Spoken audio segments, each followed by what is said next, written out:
This film takes you on a journey through space and time.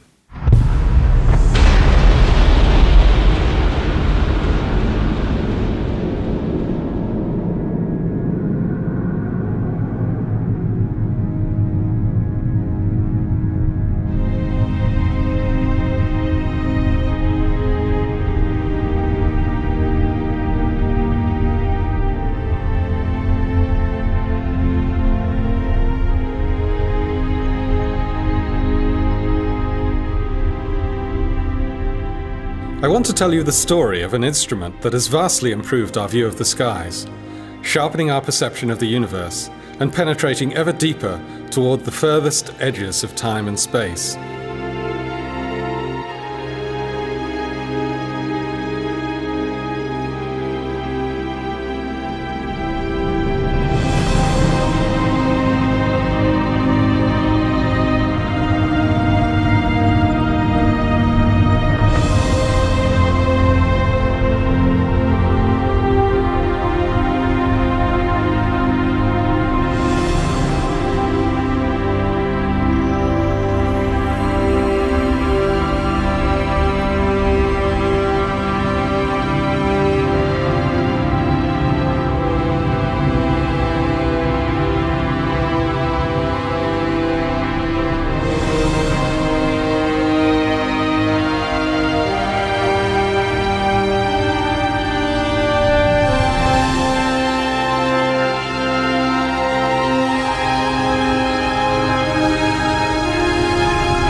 Looking at the night sky, we see the familiar twinkle of starlight, light that has travelled enormous distances to reach us.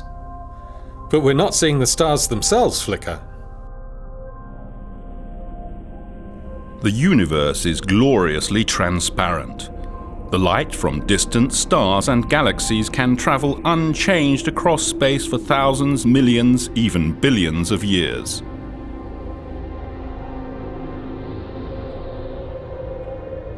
But then, in the last few microseconds before that light reaches our eyes, the accurate view of those stars and galaxies is snatched away.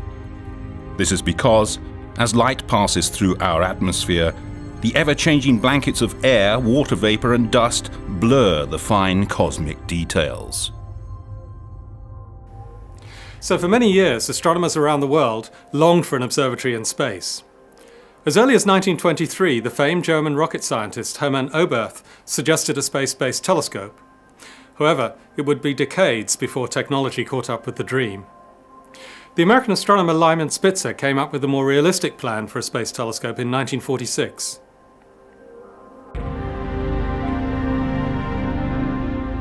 From a position in space above Earth's atmosphere, a telescope would be able to detect the pristine light from stars, galaxies and other objects well before it was distorted by the air we breathe. The result? Much sharper images than even the largest telescopes on the ground can achieve. Images limited in sharpness only by the quality of the optics. In the 1970s, NASA, the National Aeronautics and Space Administration, and ESA, the European Space Agency, began working together to design and build what would become the Hubble Space Telescope.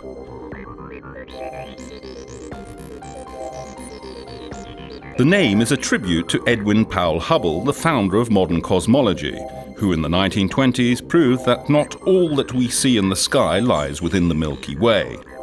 Instead, the cosmos extends far, far beyond. Hubble's work changed our perception of mankind's place in the universe forever, and the choice of naming the most magnificent telescope of all time after Edwin Hubble could not have been more appropriate. It took 2 decades of dedicated collaboration between scientists, engineers and contractors from many countries before Hubble was finally finished. On April the 24th, 1990, 5 astronauts aboard the Space Shuttle Discovery left on a journey that changed our vision of the universe forever. They deployed the eagerly anticipated Space Telescope in an orbit roughly 600 kilometers above the Earth's surface. On Earth, the astronomers waited impatiently for the first results. But less than 2 months later, it was clear that Hubble's vision was anything but sharp. The mirror had a serious flaw. Engineers have discovered that the giant telescope has a warped mirror. One of the mirrors in the Hubble Space Telescope is out of shape, and as a result, the pictures it's sending back are no better than those from telescopes on the ground.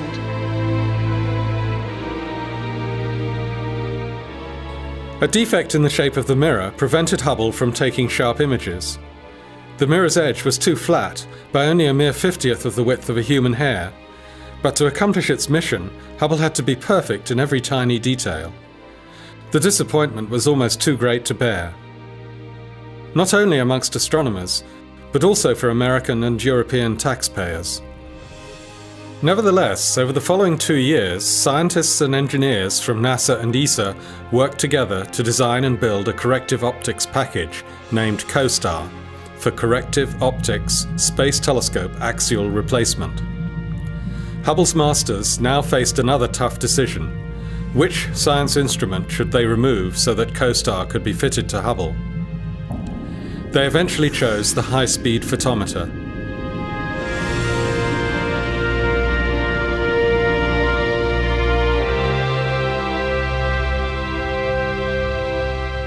Hubble's first servicing mission in 1993 has gone down in history as one of the highlights of human spaceflight. It captured the attention of both astronomers and the public at large to a degree that no space shuttle mission since has achieved. Meticulously planned and brilliantly executed, the mission succeeded on all counts. COSTAR corrected Hubble's eyesight more perfectly than anyone had dared to hope. When the first images after the servicing came up on the computer screens, it was instantly clear that the glasses taken up by the astronauts were completely correcting Hubble's nearsightedness. Hubble was finally in business.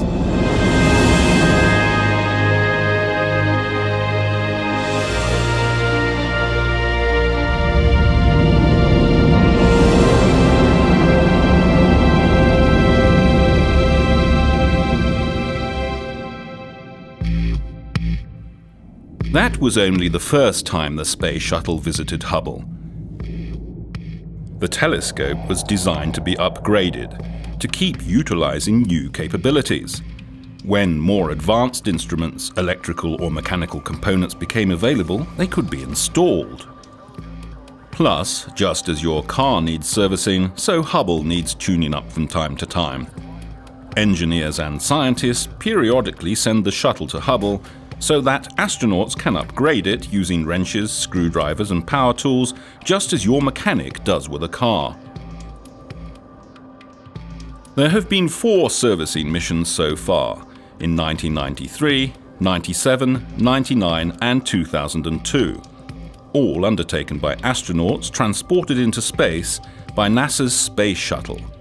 The next one was supposed to occur in 2005, but was unfortunately cancelled in the aftermath of the tragic Columbia crash. Hubble's future is uncertain. It was originally designed to operate for 15 years, but it's now expected that its life could be extended to 20 years. Hubble is still producing the most astonishing results astronomers have ever known. Hubble's important mission will eventually come to an end. An unmanned probe will link up with Hubble in orbit and dock with it. When leaving Hubble, the robot will leave behind a rocket module so that after some more years of fruitful observing, engineers on the ground can activate these rockets to control Hubble's final descent into the atmosphere and to a peaceful final resting place in the ocean.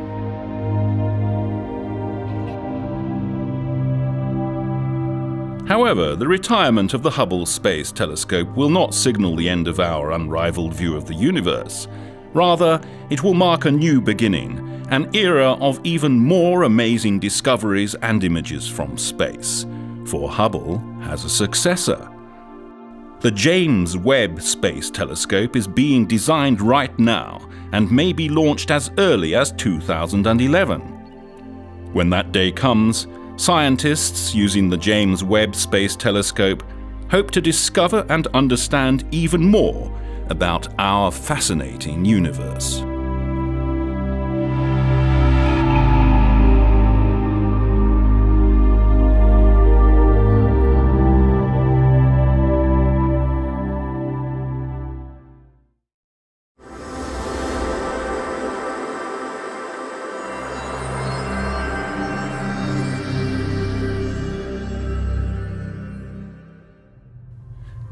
Hubble is an upgradable space-based telescope orbiting at almost 600 kilometers, placing it well above most of our image-distorting atmosphere. It takes about 97 minutes to complete each orbit. It is designed to take high-resolution images and accurate spectra by concentrating starlight to form sharper images than are possible from the ground, where the atmospheric twinkling of the stars limits the clarity. To gather as much light as possible from the faint objects it observes, any telescope needs the largest mirror it can get. Despite Hubble's relatively modest mirror diameter of 2.4 meters, it's well able to compete with ground-based telescopes having mirrors that are 10 or 20 times larger in collecting area. Hubble is a large satellite, about 16 meters long, or the size of a small bus. It's also one of the most complicated pieces of technology ever built. It contains over 3,000 sensors that continuously monitor the status of the hardware, so that technicians on the ground can keep an eye on what's happening. Time on Hubble is a precious commodity. Astronomers around the world regularly ask for much more time than is available. Keeping Hubble operating 24/7 is no small task. Not a second must be lost, and all operations, from observing to the so-called housekeeping tasks, such as repositioning the telescope or uploading new observing schedules, are meticulously planned. For astronomers, the most important components of Hubble are its scientific instruments. There are two groups of instruments in Hubble, here and here. The different instruments serve different purposes. Some are for making images. Some are designed to dissect the light from the stars and galaxies by spreading it out to form a rainbow-like spectrum. Hubble's unique vantage point in space makes it capable of observing the infrared and ultraviolet light that is otherwise filtered away by the atmosphere before it can reach telescopes on the ground. These forms of light reveal properties of celestial objects that are otherwise hidden from us. Some instruments, like ACS, the Advanced Camera for Surveys, are better for visible and ultraviolet observations. Some, like NICMOS, the Near-Infrared Camera and Multi-Object Spectrograph, are best for infrared observations.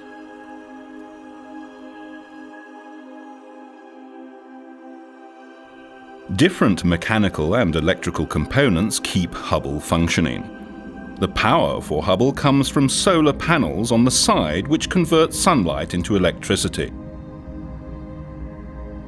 Gyroscopes, star trackers and reaction wheels keep Hubble steady and pointing in the right direction, not too close to the Sun, Moon or Earth, as they would destroy the light-sensitive instruments, and accurately towards the objects being studied for hours or days at a time.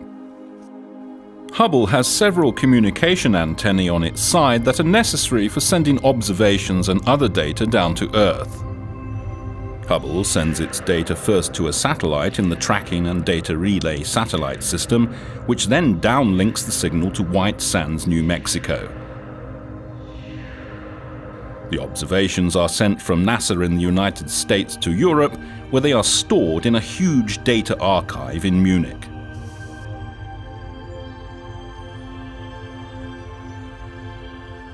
No single nation could undertake such an enormous project. Hubble has been a major collaboration between NASA and ESA, the European Space Agency, from an early stage in its life. Hubble has been of paramount importance to European astronomy. European astronomers regularly win more than 15% of the observing time with Hubble, resulting in several thousand scientific publications over the years. Two groups of European specialists work with Hubble. There are 15 people from ESA currently working at the Space Telescope Science Institute in the USA, and 20 others make up the Space Telescope European Coordinating Facility in Munich, Germany.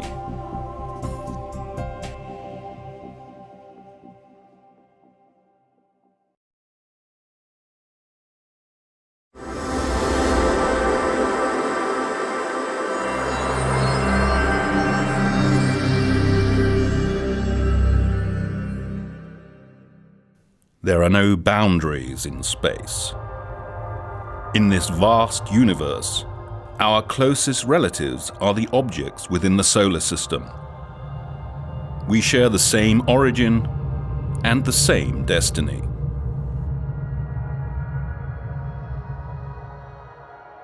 Our solar system was formed about 4.5 billion years ago from a huge gas cloud. Ironically, it could have been the deadly force of a thermonuclear blast from an exploding star in the vicinity that triggered our creation.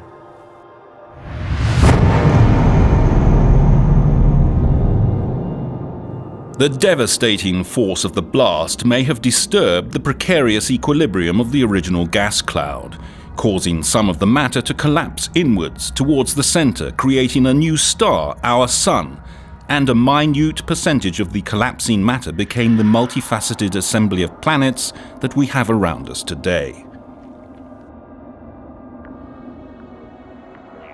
We are, in other words, just the leftovers of our Sun's birth. The planets were born in the rotating disk of dust and gas left behind as our mother star was formed. The rocky planets formed in the inner solar system, while the enigmatic gas giants were formed farther out. And then, when a fierce wind of smashed atoms began to blow from the Sun, or perhaps from hot nearby stars or a nearby supernova, only sizable planets could maintain their gaseous surroundings, and the last wisps of the tenuous cloud between the planets was whipped away. So in our solar system's zoo of celestial bodies, there are rocky worlds and giant gaseous planets.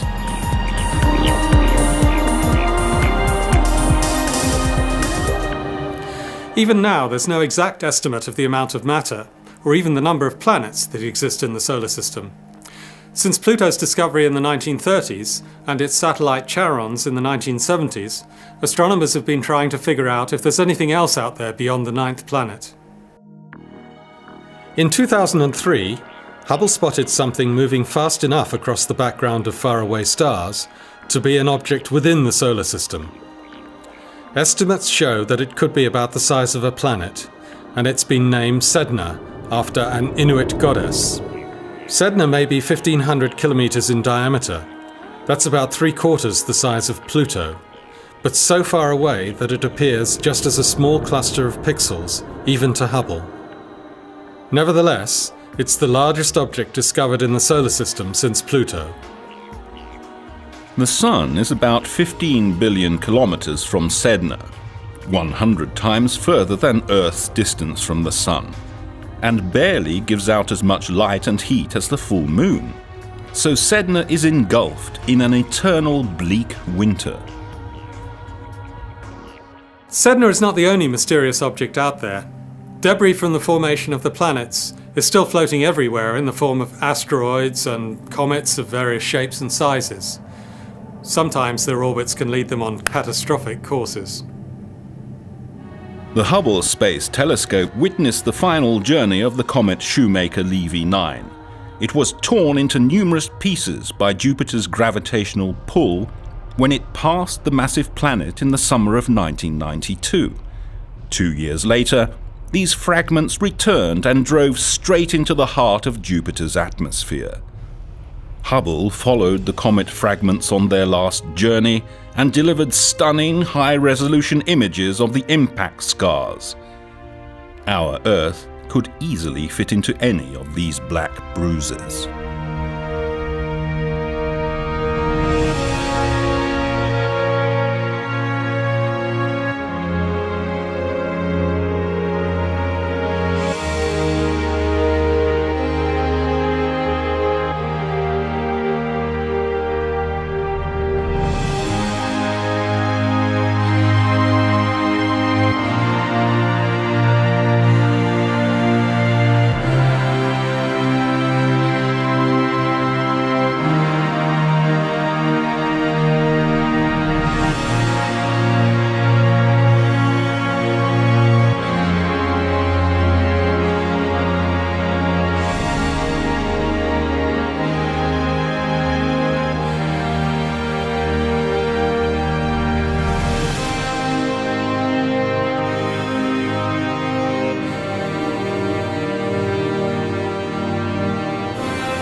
Space probes with sophisticated instruments are frequently sent to the planets of our solar system. They provide close-up investigations of these distant places.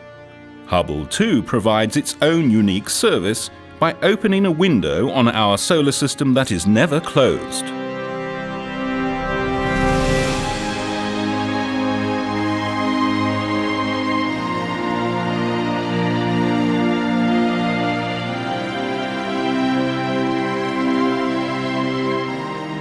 We've gained unprecedented views of storms on other planets, their changing seasons.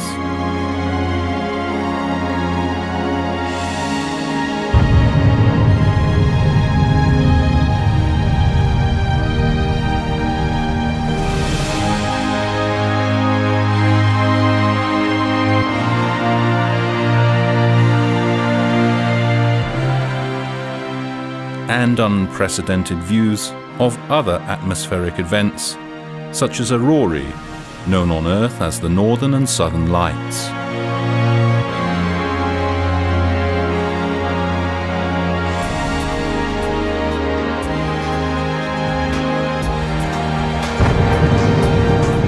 Even though the solar system clearly has many more surprises in store for us, Hubble has also turned its eye out towards other stars, looking for planetary systems.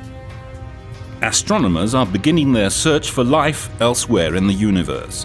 To start with, they are concentrating on finding Earth-like planets.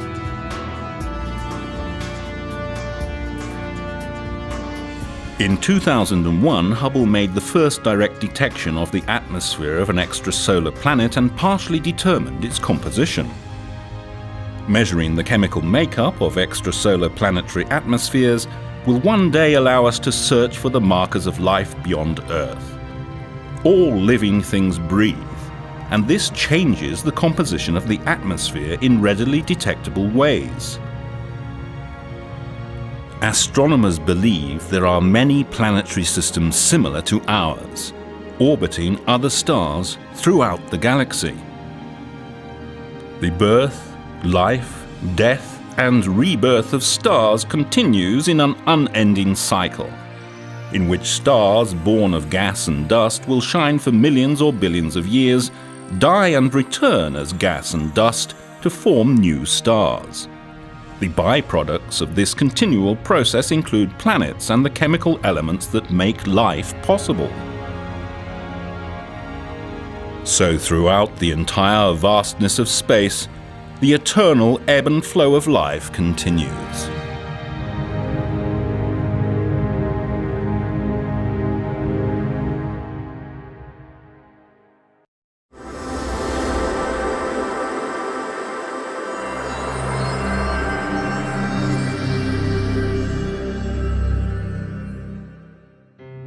Our Sun, that vital source of energy for life on Earth, is a star, a totally unexceptional star, just like billions of others that we can find throughout the galaxy. A star is nothing but a sphere of glowing gas. It forms out of a compressed cloud of gas and releases energy steadily throughout its life because a continual chain of nuclear reactions takes place in its core.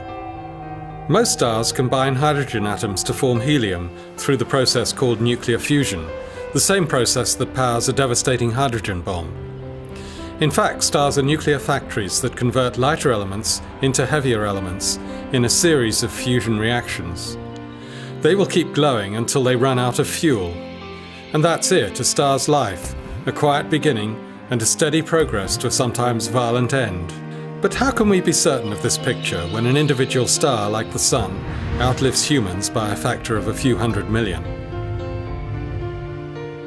To investigate the life cycle of a particular organism on Earth, we don't have to track an individual specimen's entire life. Instead, we can observe many of the organisms at once. This will show us all the different phases of its life cycle. For example, each stage of a person's life is a snapshot of the human experience. And so it is with stars. Stars live and die over millions or even billions of years. Even the most reckless stars live for at least 1 million years, longer than the entire history of humankind. And that's why it's extremely difficult to track age-related changes in individual stars. To learn more about them, we must study different stars at every stage of life, and so piece together the entire cycle from birth to death. Hubble's vivid images have documented the tumultuous birth of stars and delivered many astonishing images in colourful detail.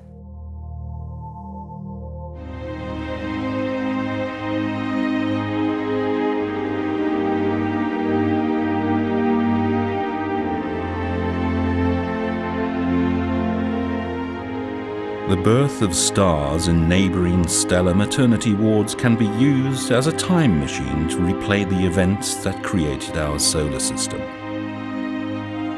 Hubble has often had to work hard for this information, because these important clues about our genesis lie hidden behind the veil of gently glowing, dust-laden molecular clouds where stars are formed.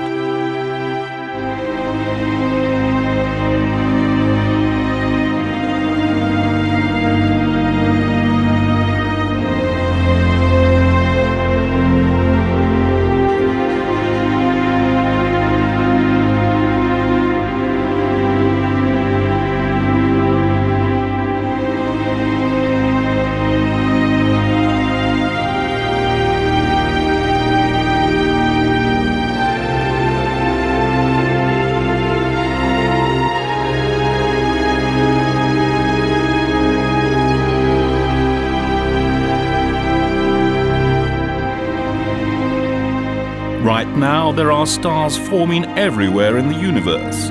Enormous glowing pillars of dusty hydrogen gas stand sentinel over their cradles, basking in the light of nearby, newly formed stars.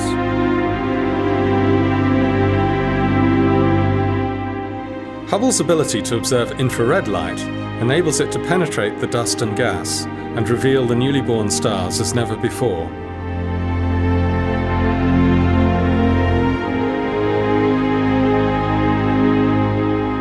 One of the most exciting of Hubble's many discoveries was the observation of dust disks surrounding some newborn stars buried deep inside the Orion Nebula. Here we are actually seeing the creation of new solar systems where planets will eventually form, just as they did in our own solar system 4.5 billion years ago.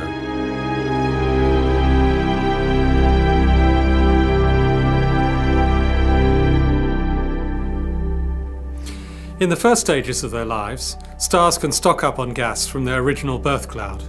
Material falling onto the star creates bubbles, or even jets, as it's heated and blasted out along a path that follows the star's rotation axis, a bit like the axis through a wheel.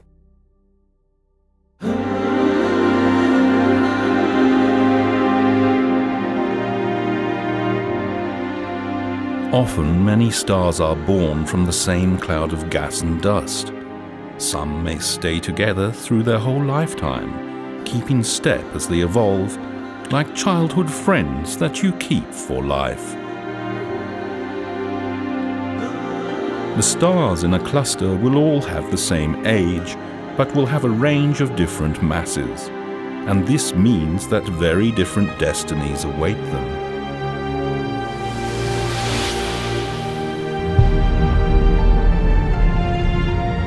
human existence is the mere blink of an eye compared with the life of a star.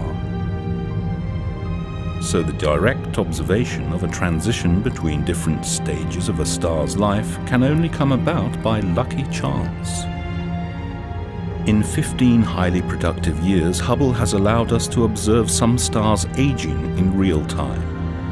The telescope has produced startling movies that allow us to witness how some of them do modify their appearance over this minute span of astronomical time. The stars containing the most mass end their lives cataclysmically, destroying themselves in titanic stellar explosions known as supernovae. For a few glorious months, each becomes one of the brightest objects in the entire universe, outshining all the other stars in its parent galaxy. Since its launch in 1990, Hubble has watched the drama unfold in supernova 1987A, the nearest exploding star in modern times. The telescope has been monitoring a ring of gas surrounding the supernova blast. Hubble has observed the appearance of bright spots along the ring, like gemstones on a necklace. These cosmic pearls are now being lit by supersonic shocks unleashed during the explosion of the star. The ruins of an exploding star can hide a powerful engine. Hubble has probed the mysterious heart of the Crab Nebula, the tattered remains of an exploding star, vividly described by Chinese astronomers in 1054, and has revealed its dynamic center. The innermost region of this nebula harbors a special type of star, a pulsar. Like a beacon, this star rotates, emitting energy and light in a beam, and it powers the vast nebula of dust and gas surrounding it. However, not all stars end their lives so violently.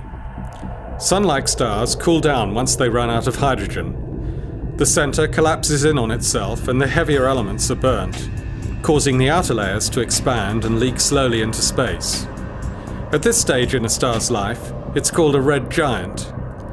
Our Sun will become a red giant in a few billion years. At that time, it will expand so much that it will swallow Mercury, Venus, and our planet too. But these stars are not finished quite yet. They can still become something quite extraordinary. Just before they breathe their last breath, stars like our Sun go out in a final blaze of glory. In its final stages of nuclear fusion, stellar winds blow from the star, causing the red giant to swell to an enormous size.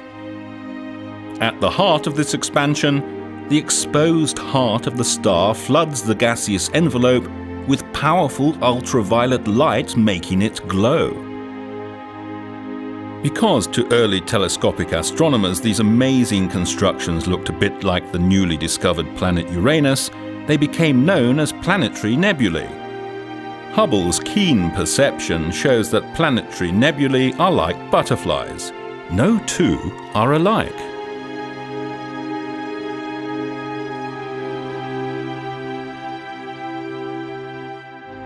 Hubble's dazzling collection of planetary nebulae show surprisingly intricate glowing patterns.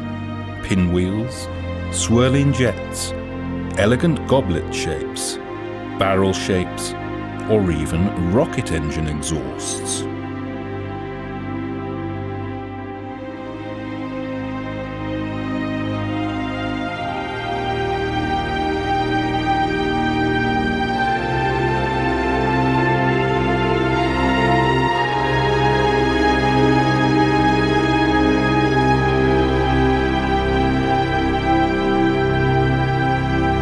From its unique position high above the distorting atmosphere, Hubble is the only telescope that can observe the swollen outer envelope of these dying stars in full detail.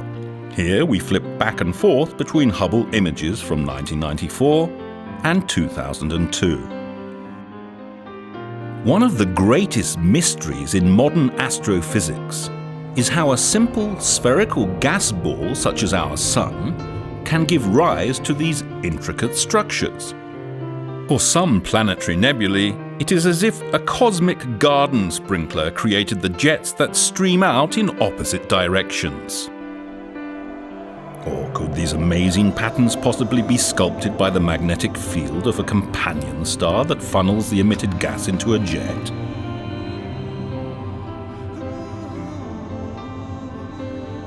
Whatever their cause, in only 10,000 years, these fleeting cosmic flowers disperse in space. Just as real flowers fertilize their surroundings as they decompose, the chemical elements produced inside the star during its life are dispersed by the planetary nebula to nourish the space around it, providing the raw material for new generations of stars, planets, and possibly even life.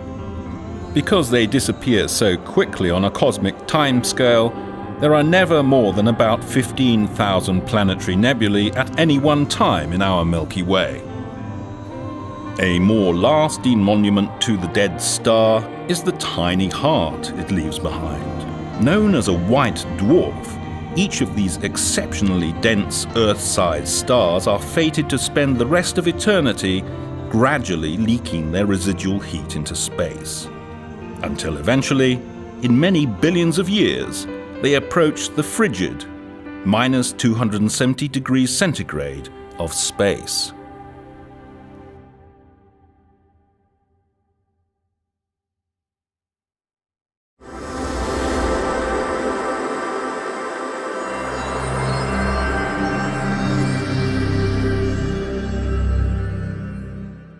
We live inside a huge star system, or galaxy, known as the Milky Way. Seen from the outside, the Milky Way is a gigantic spiral consisting of a central hub embraced by long arms. The whole system slowly rotates. Between the stars, there are vast amounts of dust and gas that we can see, and some unknown material called dark matter that remains invisible to us. Far from the centre, out in one of the spiral arms, the suburbs of the Milky Way, there's a tiny star system, our home, the solar system.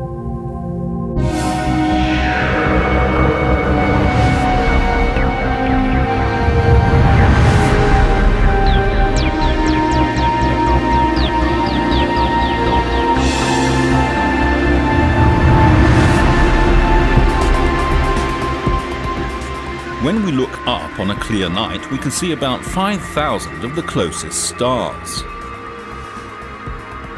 Our eyes struggle to see beyond 1,000 light years because of the dust that blankets space and dims the distant starlight.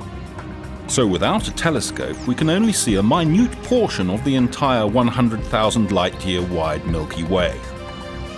For the Milky Way contains several 100 billion stars, many like our own Sun, although several 100,000 million is an almost unfathomable number. It is only the beginning. Astronomers believe there are more than 100 billion galaxies in the universe. How many stars would that be?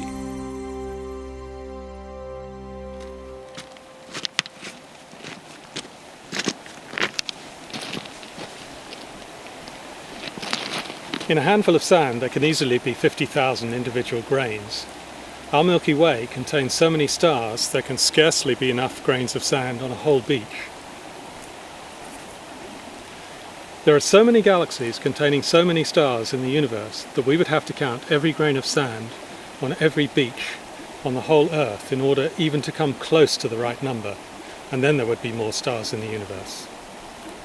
Let's take this grain of sand, a millimetre across, and place it here to represent the Sun.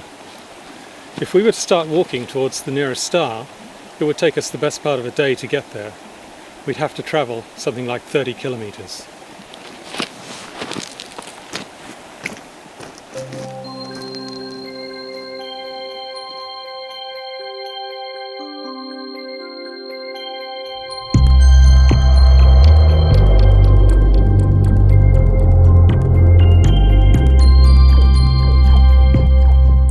So galaxies are mostly large collections of emptiness.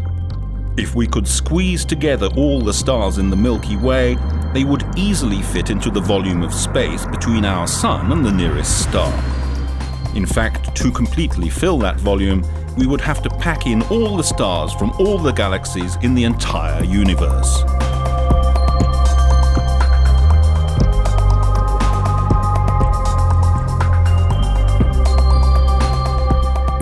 When looking at the night sky, the universe seems motionless. This is because our lifespans are nothing but brief drops in the universal ocean of time. In fact, the universe is in constant motion, but we would need to watch for vastly longer than a lifetime to perceive that motion in the night sky. Given enough time, we would see stars and galaxies move. Stars orbit the center of the Milky Way, and galaxies are pulled together by each other's gravity. Sometimes they even collide. Hubble has observed numerous galaxies crashing together.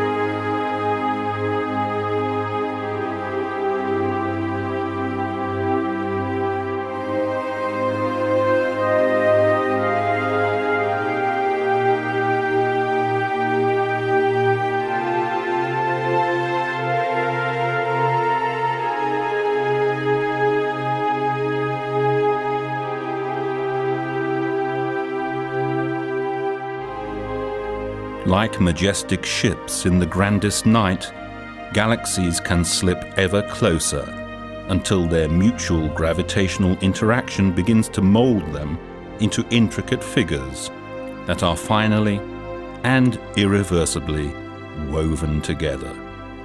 It is an immense cosmic dance, choreographed by gravity.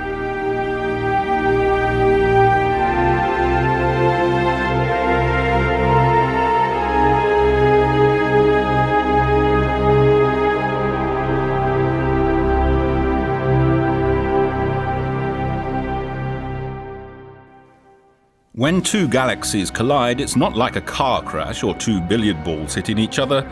It is more like interlocking your fingers. Most of the stars in the galaxy will pass unharmed through the collision. At worst, gravity will fling them out along with dust and gas to create long streamers that stretch 100,000 light-years or more.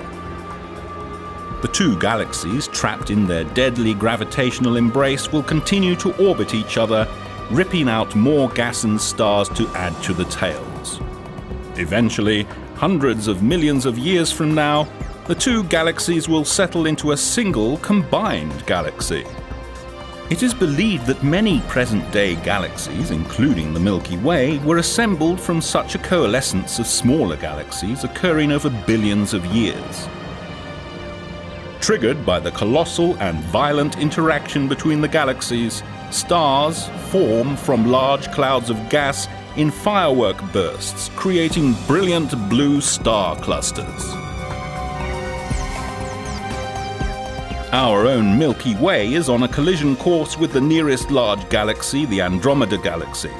They are approaching each other at almost 500,000 kilometers per hour, and in 3 billion years will collide head-on. The direct collision will lead to a magnificent merger between the two galaxies, during which the Milky Way will no longer be the spiral galaxy we are familiar with. Instead, it will evolve into a huge elliptical galaxy containing all of its own stars and all of those of the Andromeda Galaxy too. Seen from the Earth, the collision will look something like this. Although this will not happen for a very long time, there are other dark forces of nature in play everywhere around us, even as we speak.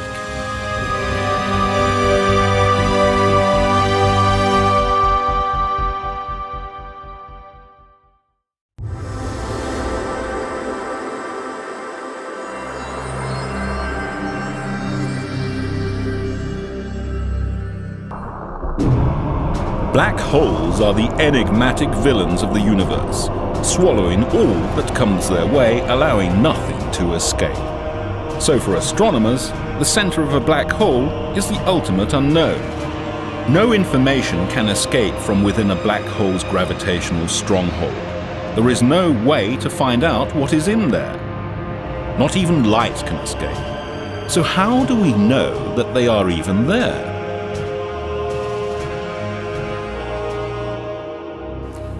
Black holes themselves cannot be observed directly. However, astronomers can see the indirect effect of black holes because the one thing they do possess in abundance is gravity. Hubble's high resolution has revealed the dramatic distorting effects of black holes on their surroundings. And not just gravity. Astronomers find that when material is packed tightly enough around a black hole, it can ring like a bell. This is the actual note produced by a black hole some 250 million light-years from Earth. It reverberates through the disk and has been altered here to fall within the range of human hearing. In reality, it's B-flat, some 57 octaves below middle C. Astronomers believe that black holes are singularities, simple points in space, no volume, no extension, but infinitely dense.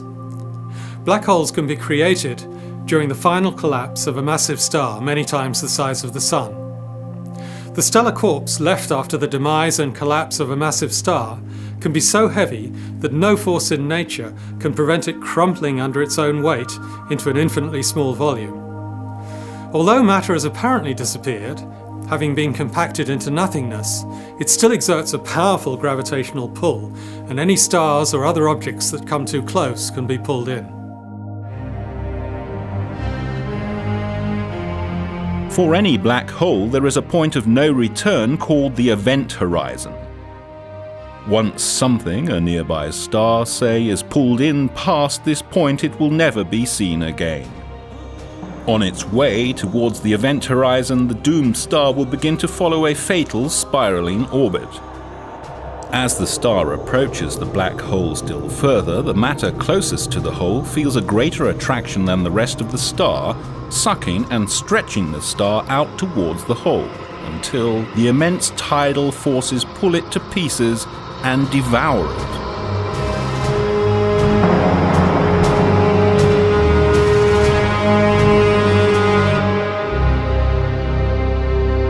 There are quirkier aspects to these objects too. A twisting of space and time that warps and slows even the passage of time. All objects with a mass deform the very fabric of space and time, but black holes do this to an extreme degree. According to Einstein's famous theory of general relativity, an intrepid traveller who could visit a black hole and hang above the event horizon without being swallowed would eventually return to find himself younger than the people he had left behind.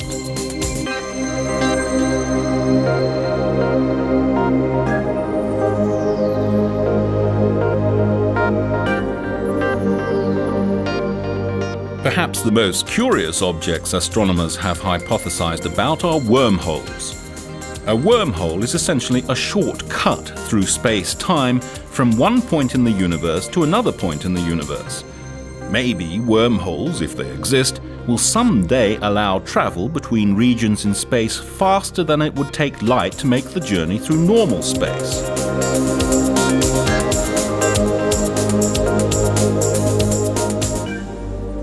Hubble has shown that black holes are most likely to be present at the centre of all galaxies.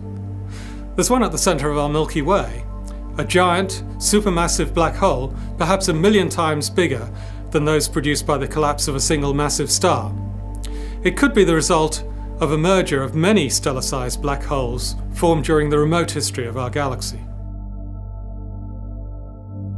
When two galaxies collide, the black holes at each of their centres will perform an elaborate dance. Long after the two galaxies have merged into one, their central black holes continue to orbit each other for hundreds of millions of years before their final violent merger into a single weighty black hole. This final process is so powerful that it changes the fabric of space-time enough that we may be able to observe it from the Earth with a new breed of gravitational wave telescopes or from special spacecraft in orbit. However, compared with the millions of years it takes for galaxies to merge, the final cataclysm at the cause would be relatively brief. So the odds of seeing such an event are small. Until as recently as 50 years ago, astronomers thought the universe was a mostly peaceful place, but this is far from the truth. Space is often shaken by violent events. Cataclysmic explosions of supernovae, collisions of whole galaxies, and the tremendous outpourings of energy resulting from matter crashing into black holes. It was the discovery of quasars that gave us the first glimpse of this turmoil. To ground-based telescopes, quasars look like normal stars, and that's exactly what astronomers first thought they were, naming them quasi-stellar objects. But quasars are in fact much brighter and further away than stars.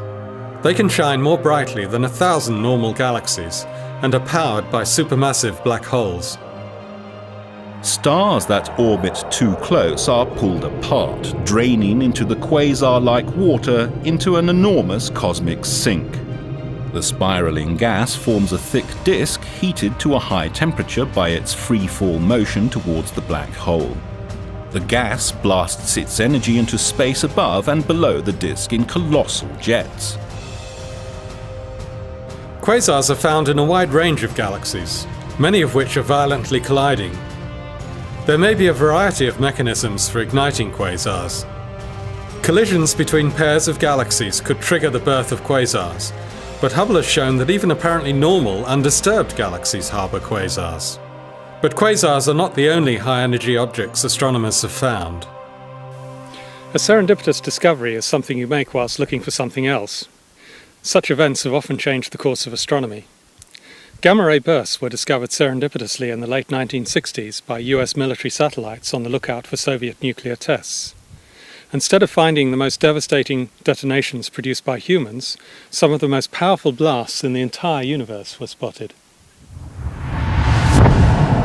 These astoundingly energetic blasts of gamma rays are detected at least once per day from random directions in the sky. Although gamma-ray bursts last only a few seconds, the energy they release is equal to the amount of energy radiated by our whole Milky Way over a couple of centuries. Gamma rays are not visible to the human eye, and special instrumentation is needed to detect them. For 30 years, no one knew what caused these bursts. It was like seeing the gamma-ray bullet fly by Earth without ever glimpsing the weapon that fired it. Together with nearly all other telescopes in the world, Hubble looked for the smoking gun for many years. It observed the positions in the sky where gamma-ray explosions had been seen, trying to find any object at that location. But all efforts were in vain, until... In 1999, Hubble observations were fundamental in determining that these monstrous outbursts take place in far distant galaxies.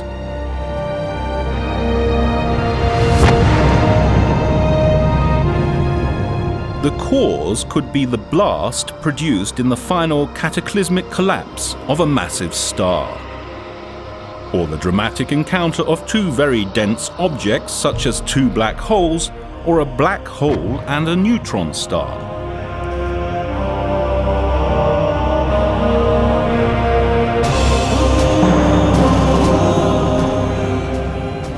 Black holes are certainly some of the most exotic objects in the universe. As well as affecting matter, they can also show up in some other spectacular ways, because their enormous gravitational fields can also deflect light. In fact, rays of light that pass close to a black hole will not follow straight lines, but will be bent into new paths, creating a natural telescope that can peer further into space than ever thought possible.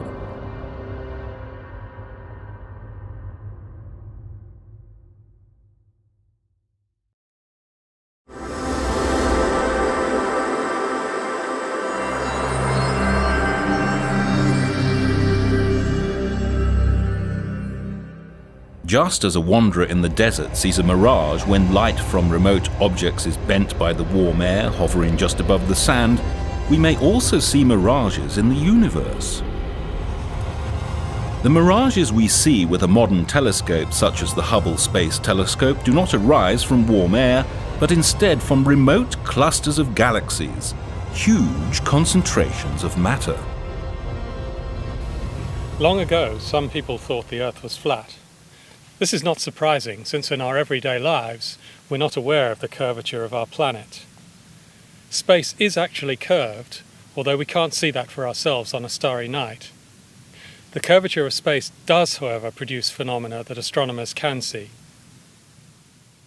One of Albert Einstein's predictions is that gravity warps space and therefore distorts rays of light in the same way that ripples on a pond create a warped honeycomb pattern of light on the sandy bottom. Light from distant galaxies is distorted and magnified by the gravitational field of massive galaxy clusters on its path to Earth. The effect is like looking through a giant magnifying glass, and the result is called gravitational lensing. The weird patterns that rays of light create when they encounter a weighty object depend on the nature of the lensing body. Thus, the background object can appear in several guises. Einstein rings, where the whole image is boosted and squeezed in a circle of light. Multiple images, ghostly clones of the original distant galaxies.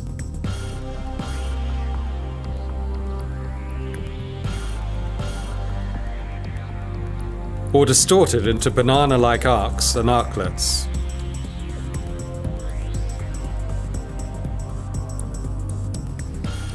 Though Einstein realized in 1915 that this effect would happen in space, he thought it could never be observed from the Earth. However, in 1919, his calculations were indeed proved to be correct.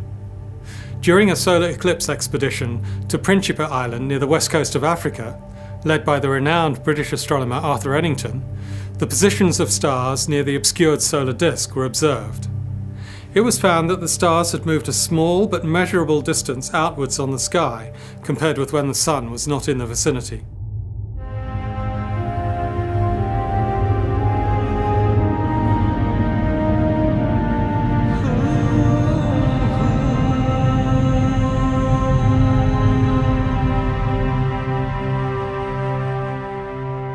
Nowadays, faint gravitational images of objects in the distant universe are observed with the best telescopes on Earth and, of course, with the sharp-sighted Hubble.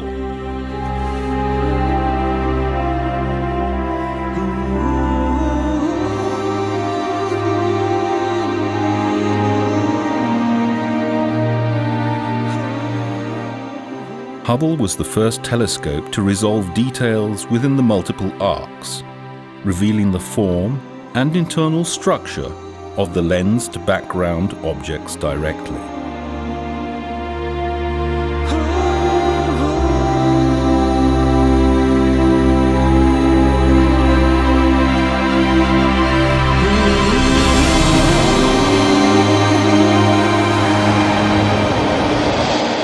In 2003, astronomers deduced that a mysterious arc of light on one of Hubble's images was the biggest, brightest, and hottest star-forming region ever seen in space.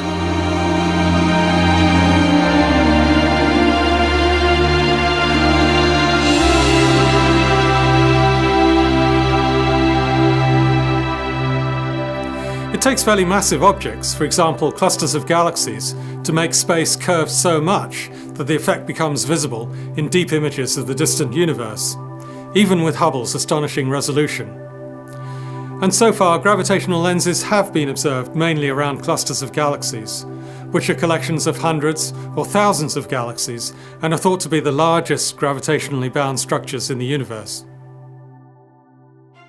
Astronomers know that the matter we see in the universe is just a tiny percentage of the total mass that must be there. For matter exerts a gravitational force, and the visible stuff is simply not enough to hold galaxies and clusters of galaxies together.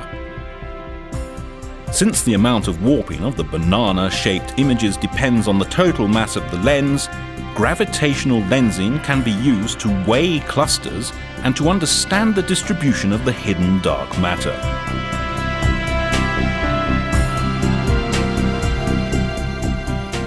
On clear images from Hubble, One can usually associate the different arcs coming from the same background galaxy by eye. This process allows astronomers to study the details of galaxies in the young universe and too far away to be seen normally with the present technology and telescopes.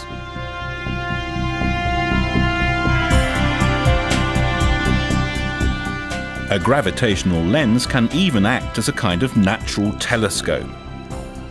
In 2004, Hubble was able to detect the most distant galaxy in the known universe, using the magnification from just such a gravitational lens in space.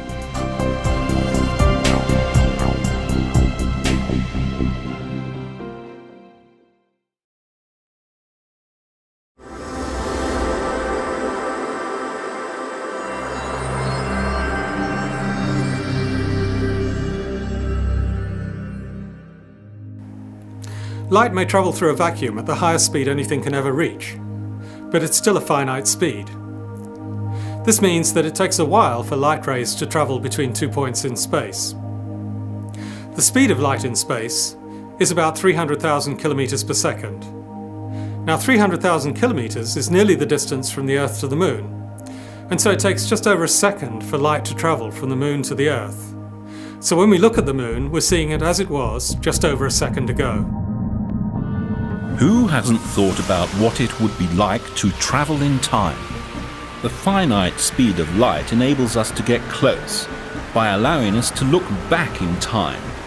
When looking out into space, we just need to wait for the light from distant places to reach us, and it shows how things were when the light began its journey. Powerful instruments like Hubble have made it possible to look farther out and farther back than ever before. What cosmologists are seeing is simply astounding. In the 1920s, astronomer Edwin Hubble discovered that most galaxies appear to be moving away from us at a rate proportional to their distance. The further away a galaxy is, the faster it appears to be moving away from us. This is due to the expansion of the universe.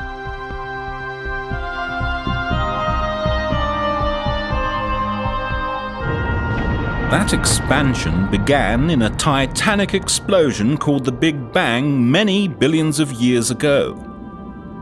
The rate of expansion holds the key to estimating the age and size of the universe. This rate is called the Hubble constant. The age and size of the universe can be estimated by running the expansion backwards, until everything is compressed into that infinitely small point of energy from which the universe was generated. The top-ranked scientific justification for building Hubble was to determine the size and age of the universe. The quest to determine the Hubble constant precisely was headed by the Key Project team, a group of astronomers who used Hubble to look for remote, accurate milepost markers, a special class of stars called Cepheid variables.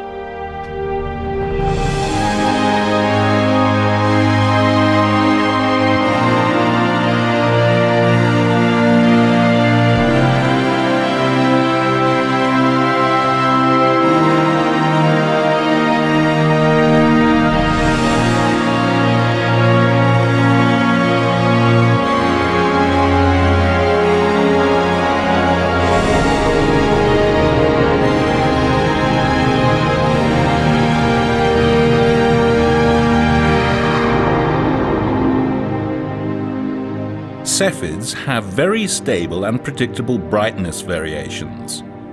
The period of these variations depends strictly on the physical properties of the star, which can be used to determine their distance very effectively.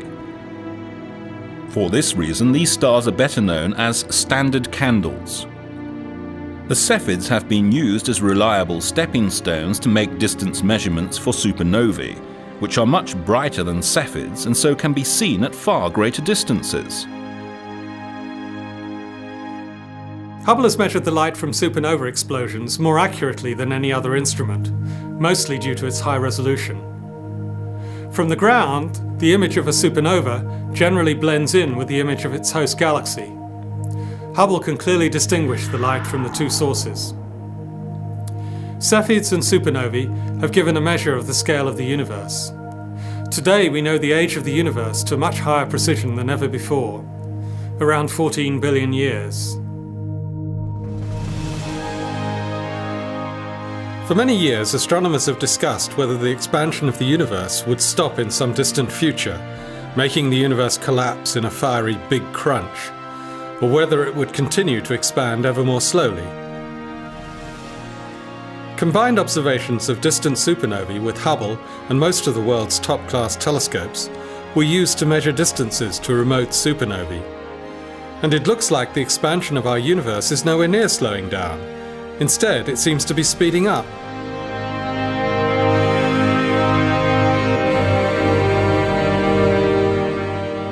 When Hubble was used to measure how the expansion of the universe has changed with time, it turned out quite surprisingly that during the first half of cosmic history, the expansion rate was actually slowing down. Then, a mysterious force, a sort of anti-gravity, made the universe hit the gas pedal, starting the acceleration we see today.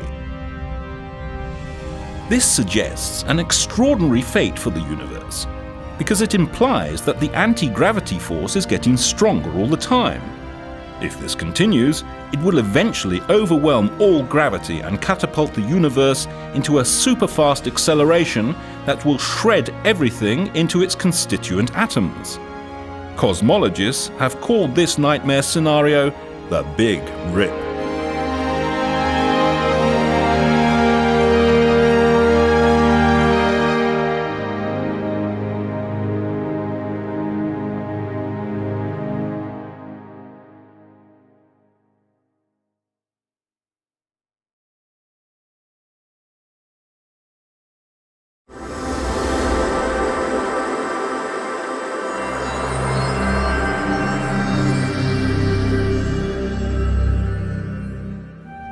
We are collecting unexpected news from deep space.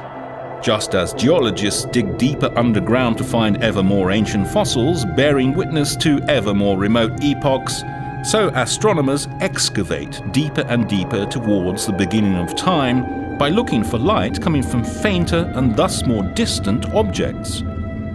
Hubble started a new era we could call astroarchaeology, and it began during Christmas 1995. Pointing the world's most sophisticated telescope at the same piece of sky for 10 days in a row may sound a bit strange. And this was what many astronomers thought when they tried it for the first time at the end of 1995. Deep field observations are long-lasting exposures pointing at a particular region of the sky. They aim to reveal faint objects by collecting as much light as possible over a long period of time. The deeper an observation goes, the fainter are the objects that become visible. Objects in the sky can appear faint either because their intrinsic brightness is low or because their distance is great. When this experiment was first proposed, an experiment consisting of staring at the same patch of the sky for weeks, nobody really knew whether it would have led to interesting scientific results. But when we first saw the images, the result was astonishing.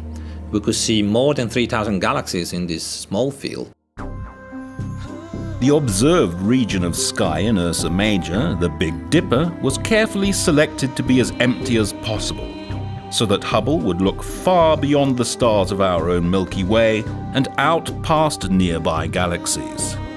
The thousands of galaxies observed in the first deep field were at various stages of evolution and were strung out along a corridor of billions of light years. This allowed astronomers to study the evolution of these objects through time, glimpsing different galaxies at different stages of their lives. After the first deep field, another long exposure was taken in the southern sky. Together, the Hubble Deep Field North and South gave astronomers peepholes to the ancient universe for the first time. Some of the objects viewed on the images were so dim that seeing them would be as difficult as discerning a flashlight on the moon from Earth. And we could definitely tell that the Hubble Deep Field has opened a new era in observational cosmology, transforming our view of the distant universe. The Hubble Deep Fields have caused a real revolution in modern astronomy. After the first deep field, almost all ground and space-based telescopes were pointed at the same area for long periods. Some of the most interesting results in astronomy have emerged from this fruitful synergy between instruments of different sizes, in different environments, and with sensitivity to different wavelengths. They gave us the first clear picture of the star formation history throughout the universe. Astonishingly, they showed that star formation peaked within the first few billion years of the universe's creation. At that time, stars were forming at over 10 times the rate they are today.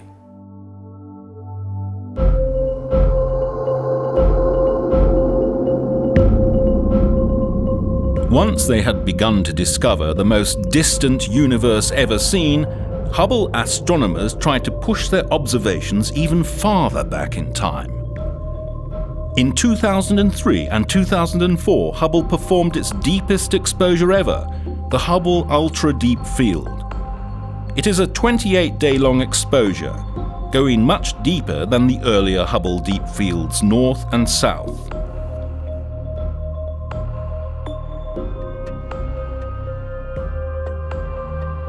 The Hubble Ultra Deep Field reveals the first galaxies to emerge from the so-called Dark Ages, the time shortly after the Big Bang when the first stars reheated the cold, dark universe. Just after the Big Bang, in the newborn, fast-expanding universe, before the era of the stars and galaxies, the distribution of matter was fairly smooth. As time went on, the king of all forces, gravity, started acting. Slowly, but steadily.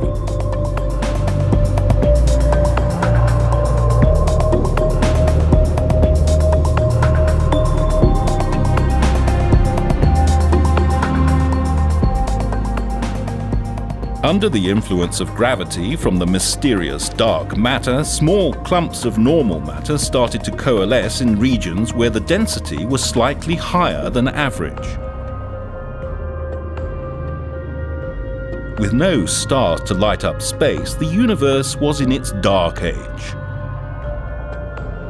Where the density of the clumps became higher, even more matter was attracted, and a competition between the expansion of space and gravity took place. Where gravity won, regions stopped expanding and started to collapse in on themselves. The first stars and galaxies were born.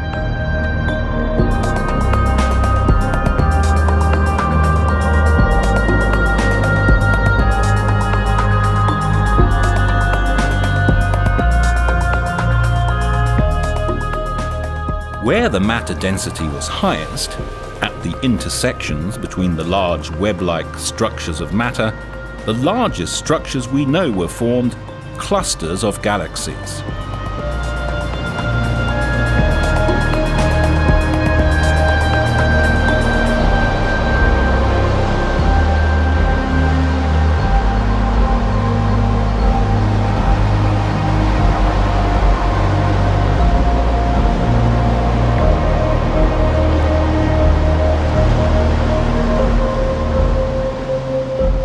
The deep field images are studded with a wide range of galaxies of various sizes, shapes, and colors.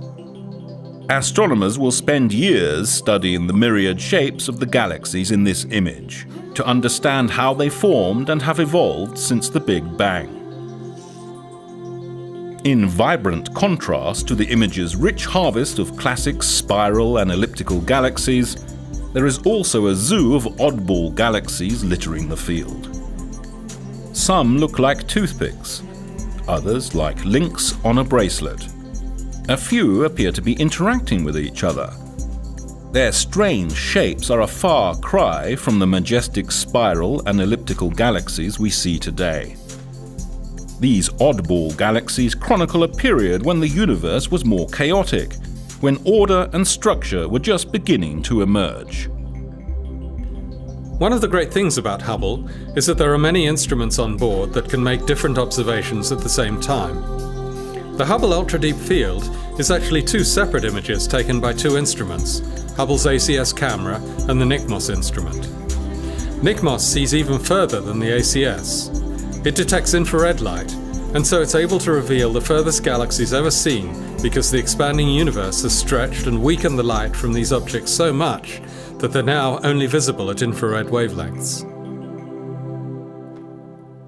The Hubble ultra-deep field is likely to remain the deepest image of the universe for the next decade or so, until an ESA Ariane rocket launches the James Webb Space Telescope in 2011.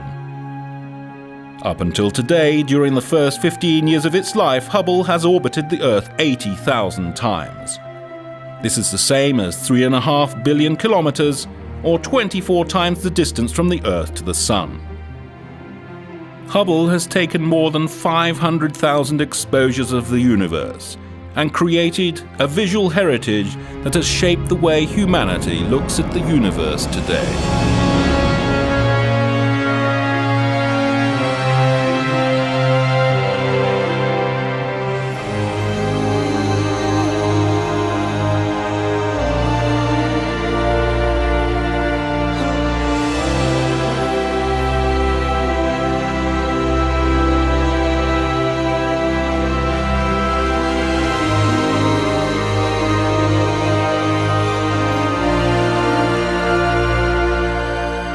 But Hubble's perhaps greatest legacy has been to open our eyes to the incredible beauty of nature, not only out there in the depths of cosmos, but also everywhere around us in our daily lives. And it's nowhere finished yet.